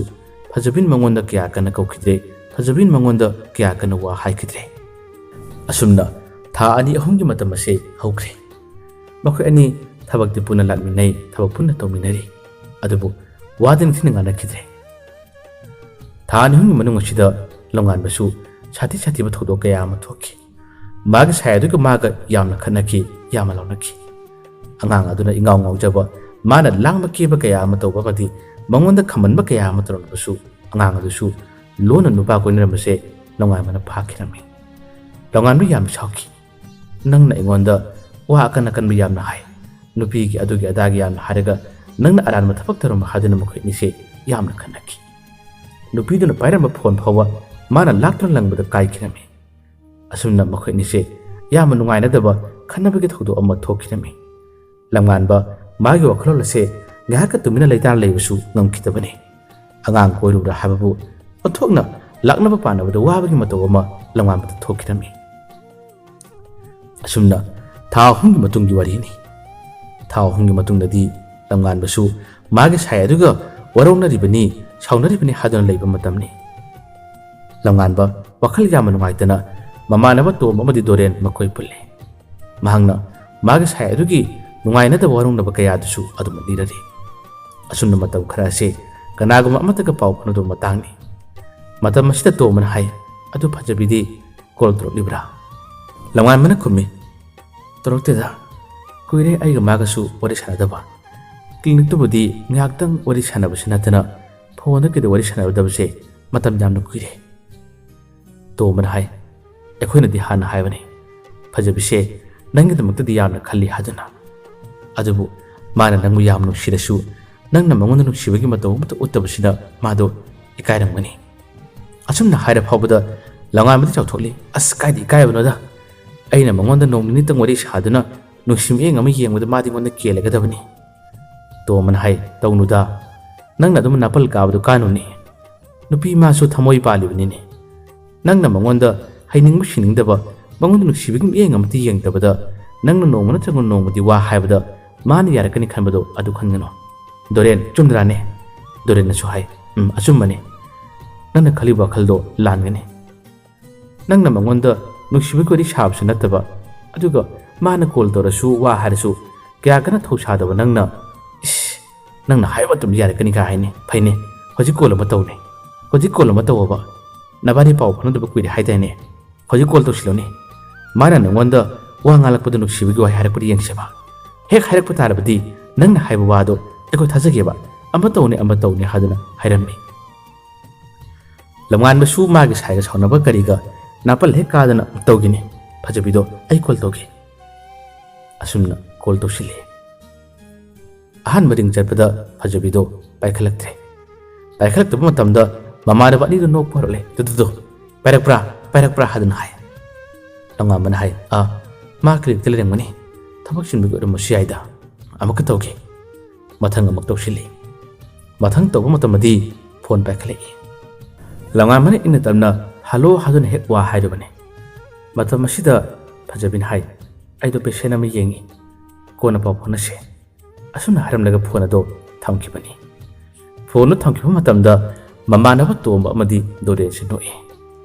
ꯃꯁꯤꯗ ꯐꯥꯎꯕ ꯂꯝꯉꯥꯟꯕꯅ ꯍꯥꯏ, ꯑꯁ ꯃꯥꯗꯣ ꯄꯦꯁꯦꯟ ꯄꯥꯏꯔꯝꯅꯤ, ꯑꯗꯨꯒꯤ ꯑꯣꯏꯔꯝꯅꯦꯕ. ꯅꯈꯣꯏꯅ ꯚꯥꯞ ꯐꯠꯇꯅ ꯈꯟꯕꯁꯤꯃ ꯑꯩ ꯇꯧꯒꯦ ꯌꯦꯡꯉꯣ. ꯍꯟꯗꯛꯇꯤ ꯑꯩꯅ ꯀꯣꯜ ꯇꯧꯕꯗ, ꯑꯩꯅ ꯋꯥꯔꯤ ꯁꯥꯕꯗ ꯃꯥꯗꯣ ꯌꯦꯡꯉꯣꯕ, ꯑꯩꯒꯤ ꯇꯧꯕ ꯉꯝꯕꯗ ꯎꯠꯀꯦ ꯌꯦꯡꯉꯣꯅꯦ. ꯑꯁꯨꯝꯅ ꯍꯧꯖꯤꯛꯁꯨ ꯃꯃꯥꯟꯅꯕ ꯑꯅꯤꯒꯤ ꯃꯥꯡꯗ ꯃꯥꯅ ꯅꯥꯄꯜ ꯀꯥꯗꯨꯅ ꯋꯥ ꯍꯥꯏꯔꯔꯤ. ꯑꯗꯨꯕꯨ ꯐꯖꯕꯤꯗꯤ ꯃꯃꯥꯟꯅꯕꯤ ꯑꯃꯅ ꯁꯤꯟꯕꯤꯗꯨꯅ ꯃꯥꯒꯤꯁꯨ ꯃꯥꯒꯤ ꯄꯨꯟꯁꯤ ꯂꯝꯕꯤ ꯑꯁꯤꯒꯤꯗꯃꯛꯇ ꯈꯣꯡꯊꯥꯡ ꯑꯃ ꯊꯥꯡꯅꯕ ꯃꯥꯒꯤ ꯋꯥꯈꯜꯂꯣꯟ, ꯃꯥꯒꯤ ꯏꯆꯝ ꯆꯝꯕ ꯀꯌꯥꯁꯨ ꯈꯪꯕꯤꯔꯗꯨꯅ ꯅꯨꯄꯥ ꯑꯃꯒ ꯃꯈꯣꯏ ꯑꯅꯤ ꯈꯪꯅꯈ꯭ꯔꯕꯅꯤ. ꯃꯇꯨꯡ ꯇꯥꯔꯛꯄꯗ ꯂꯝꯉꯥꯟꯕꯅ ꯐꯖꯕꯤꯗ ꯀꯣꯜ ꯀꯌా ꯑꯃ ꯇꯧꯏ. ꯑꯗꯨꯕꯨ ꯋꯥꯏꯇꯤꯡ ꯑꯁꯤ ꯇꯣꯏꯅ ꯊꯦꯡꯅꯕ ꯍꯧꯔꯛꯏ. ꯋꯥꯏꯇꯤꯡ ꯂꯩꯔꯕꯁꯨ ꯍꯥꯟꯅꯗꯤ ꯀꯣꯜ ꯕꯦꯛ ꯇꯧꯔꯛꯂꯝꯕꯅꯤ. ꯑꯗꯨꯕꯨ ꯍꯧꯖꯤꯛꯇꯤ ꯀꯣꯜ ꯕꯦꯛ ꯇꯧꯔꯛꯈꯤꯗ꯭ꯔꯦ. ꯀꯩꯅꯣꯅꯦ, ꯀꯣꯜ ꯕꯦꯛꯁꯨ ꯇꯧꯔꯛꯇꯦ ꯍꯥꯏꯗꯨꯅ ꯋꯥꯈꯜ ꯑꯁꯤ ꯈꯟꯕ ꯍꯧꯔꯛꯏ. ꯑꯗꯨꯒ ꯐꯣꯟ ꯇꯧꯔꯁꯨ ꯃꯤꯅꯠ ꯑꯃ ꯐꯥꯗꯨꯅ वाबने हारमलगा अदुमक फजबिसे फोन थमखिबने फजबिसु इकाइखिबा निंगमखिदब कयादना मरम ओरगा माखसु नुंगाइखिदब पेंदबदुना असुमना तौरिबने लंगानमना मागे साय अदुगसु पाव फौनदबा साउनरगा लेबा मतम मसिदा फजबिग मखोय अनिगि मरक्तसु वरिसे क्या छानखिदे ममानब थोइबा दोरेन पुन्ना मतमदसु लंगानमसे यामना कारami aduga hadakti nungaitabigi wa kayam fajabidо thabaksu punna puminaribane aina call tawdubu waiting lerga pairektine aduga hanagum maningon wari sharamba akonda wa hanglamdusu masi tawdre as khangdine fajabido yam henmale nupa kuniraba kaino khangdine haduna nungaitabigi wa kayam hai madam asida tomba amadi dorena sumaba noknai tomana hai karigi magidam to khan khalibnoni nangi angang nupi masam leidaine fajabidi nakhoi longani hai aduga nusinwangi romance to su pakna roi hai aduga khojingna fajabi ko khalda kari khalakliba langanba kubam khangdi mamanaba ani ki wasida mamanaba ani na noknaba kaya ma to sida bahse tumin tumlerame tasengna chumlabra masibu nupa koina khabra haduna man yelakpa mana koi thi thira ko matamadi asumbo rame fajabi nupa ma koin ramle masi khalak matamda langan base ikai boy nungai ta boy mana mamang da kuru da batar basu khodi se fajabi nupa ma koina khre hana da matam sida yam nungai ta base mangona farame maga sai aduga magadi saunari bani hadun lei sai aduna su mabu themla prothe bakte lalebadi maga sai aduna lalebani asunna langan base amagi manakta changu phangauda amagi manakta su changu phangauda yam ningam da nungai ta bhabado farapnami mana koiriba nupi macha adudi irang yamna kanba mana ningbada tawgi haiba mana yumlomda tawriba magi sajat ichat mong mato kaya se langan nasu tamna tamna khangba hore lekai gi mishing su hari masigi nupi se karama heli habagi wa kaya se langan magi nabra taba horabane masibangna langan se yam numaide hoju phawd mukhe ni si hanjinatri nupi sidi langan mak mukhe ni sauna batarabsu aduma langma no kheba mamanabina atopa mahairak matamsu madubu yachri yarashira haduna dongan bi yening thama laktuna mase ngawruk leribani langan bana matamama fajabin mangona kana nuksingai mangona nuksi wa kaya mahairingai thausaridaba fajabibu aduni asini haduna mani yoluba mana wa hairiba kaya se asidi fajabigu wakhalchu langan mase yamna khalai mamanaba to mamadi dorena sumabu yamno naba yamlaknaba nangdi nakutta mani pibi matamda khundaba nupani shanthiguma khullo nang shanthiguma hena paknai haduna laknaba noknaba kaya matobada langan mi yam ikairami fajabida mahagna clinic ki maramdabu oiro karigo patient ki maramdabu oiro call torobasu fajabise ngakdang param daga natraga waiting dira matarabadi call back pak toroktabse adum yarore nong phadok longanba anakti yu thak pahore yu thaktuna mamanaba to mamde dorenda man wakat pahore wakat libse magi lamna ki bishayadi ki matang nate fajabi ki matang ni fajabi ki maramdane mana torisi chubri yengo manu pa kuina ning su koina oba aduga aina call tawbodo call back torok pi aidena aina mis thara su ma se kya khumdeba atopana tawbodi ma khumeba atopana tawbodi ma paeba fajabi ni torise nakhoi yaningri yengo haduna hai dore nama hai masak thibi nupi dubu karigi nangna dun waribno as khalu noba nangdi lamngan mani lamchungai manu pane nangdam tu nupi ke amle dikino as khalu nuse asumna lakna dun hai langai man hai as nakhoina bangai habigi wane aidi am nungai the khangde aina mi ke am pulasu mi ke am lunarasu mani ngana to biki badugumbadi yaw de khangde mana atopu nupa koina khre tabada aina phawribu nungai tabse nakhoida pharamodi khangadabani to man hai adu khangadi nahanna koibadi kedoge nupi jo nangi da leblingai yumgi misingna nangbi yamna pamjiringe matam aduda nakhoi ani thabukse puna puminaribani clinic amatada nakhoi ani puna khonamina chakhatmina biyaidana nangna aribi ni aduni asini romance pa tawbu nungai roi aduni sini haringaida hajik nupi do nanak tabi lam chakre nate akhoi bukido hainoba fajabi do khoi kari wari shaw hainoba asumna mamanaba ani nasu ꯂꯛꯅꯕꯒꯤ ꯋꯥ ꯀꯌꯥ ꯑꯃ ꯍꯥꯏꯕ ꯅꯠꯇꯅ ꯃꯉꯣꯟꯗ ꯐꯖꯕ ꯑꯁꯦꯡ ꯑꯄꯥꯈꯨꯝ ꯀꯔꯤꯃꯠꯇ ꯇꯥꯕ ꯐꯪꯈꯤꯗꯦ꯫ ꯐꯖꯕꯤꯗꯤ ꯑꯁꯣꯝꯗ ꯅꯤꯡꯉꯝꯗꯕ ꯅꯨꯡꯉꯥꯏꯇꯕ ꯀꯌꯥ ꯑꯃ ꯂꯩꯔꯝꯂꯕꯁꯨ ꯃꯥꯒꯤ ꯑꯋꯥꯕ ꯃꯥꯒꯤ ꯊꯃꯣꯏꯗꯨꯕꯨ ꯈꯪꯕꯤꯕ ꯅꯨꯄꯥ ꯑꯃꯅ ꯃꯥꯕꯨ ꯐꯖꯅ ꯅꯨꯡꯁꯤ ꯂꯣꯏꯅꯕꯤꯗꯨꯅ ꯐꯖꯕꯤ ꯅꯨꯡꯉꯥꯏꯅ ꯅꯨꯡꯁꯤꯅꯗꯨꯅ ꯃꯈꯣꯏ ꯑꯅꯤꯒꯤ ꯇꯨꯡꯒꯤ ꯄꯨꯟꯁꯤꯒꯤꯗꯃꯛꯇ ꯑꯍꯜ ꯂꯃꯟꯁꯤꯡ ꯐꯥꯎꯕ ꯈꯪꯅꯗꯨꯅ ꯌꯨꯝ ꯄꯥꯟꯕꯒꯤ ꯋꯥꯔꯤꯁꯤꯡ ꯁꯥꯟꯅꯕ ꯍꯧꯈ꯭ꯔꯦ꯫ ꯂꯝꯉꯥꯟꯕꯅ ꯀꯣꯏꯔꯤꯕ ꯅꯨꯄꯤꯁꯤꯗꯤ ꯑꯉꯥꯡꯅꯤ, ꯋꯥꯔꯤ ꯁꯥꯟꯅꯕꯁꯨ ꯅꯨꯡꯉꯥꯏꯅꯤ, ꯊꯦꯝꯅꯕꯗꯨꯅ ꯁꯤꯖꯤꯟꯅꯕꯁꯨ ꯅꯨꯡꯉꯥꯏꯅꯤ, ꯃꯈꯣꯏꯗꯤ ꯍꯦꯛ ꯌꯦꯡꯕꯗꯁꯨ ꯅꯨꯡꯁꯤꯕ ꯁꯛꯇꯥ ꯆꯦꯜꯂꯤ, ꯔꯣꯃꯥꯟꯁ ꯇꯧꯕꯗ ꯅꯨꯡꯉꯥꯏꯅꯤ ꯍꯥꯏꯗꯨꯅ ꯃꯥꯅ ꯈꯜꯂꯨꯔꯤꯕ ꯀꯌꯥ ꯑꯁꯤꯗꯤ ꯑꯣꯟꯅ ꯇꯩꯅꯕ ꯃꯑꯣꯡ ꯑꯃꯗꯅꯤ ꯂꯩꯔꯤꯕ꯫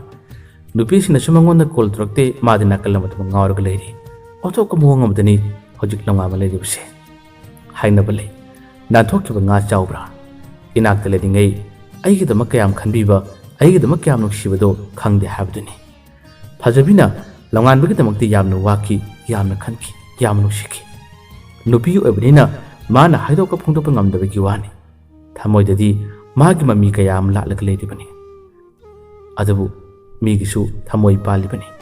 ꯅꯤꯡꯉꯝꯗꯕ, ꯅꯤꯡꯕ ꯀꯥꯏꯈꯤꯕ ꯊꯧꯗꯣꯛ ꯑꯃꯅ ꯃꯔꯝ ꯑꯣꯏꯔꯒ ꯃꯥꯒꯤꯁꯨ ꯑꯅꯧꯕ ꯂꯝꯕꯤ ꯑꯃ ꯊꯥꯡꯈꯤꯕ ꯃꯇꯝ ꯑꯁꯤꯗ ꯀꯔꯤꯒꯤꯗꯃꯛ ꯂꯝꯉꯥꯟꯕꯅ ꯀꯞꯂꯤꯕ? ꯀꯔꯤꯒꯤꯗꯃꯛ ꯂꯝꯉꯥꯟꯕꯅ ꯊꯋꯥꯏ ꯆꯥꯛꯇꯨꯅ ꯃꯃꯥꯟꯅꯕꯁꯤꯡꯗ ꯐꯖꯕꯤꯅ ꯇꯧꯔꯤꯕꯁꯤ ꯌꯥꯅꯤꯡꯕ꯭ꯔꯥ ꯍꯥꯏꯗꯨꯅ ꯋꯥꯔꯤ ꯇꯝꯂꯤꯕ? ꯋꯥꯔꯤ ꯇꯥꯕꯤꯔꯤꯕꯁꯤꯡꯒꯤ ꯀꯃꯦꯟꯗꯁꯨ ꯍꯥꯏꯕꯤꯔꯝꯃꯨ꯫ ꯉꯁꯤ ꯑꯩꯈꯣꯏꯅ ꯄꯨꯖꯔꯛꯂꯤꯕ ꯋꯥꯔꯤ ꯃꯆꯥ ꯑꯁꯤꯗ ꯀꯅꯥꯅ ꯆꯨꯝꯂꯤꯕꯅꯣ, ꯀꯅꯥꯅ ꯂꯥꯜꯂꯤꯕꯅꯣ?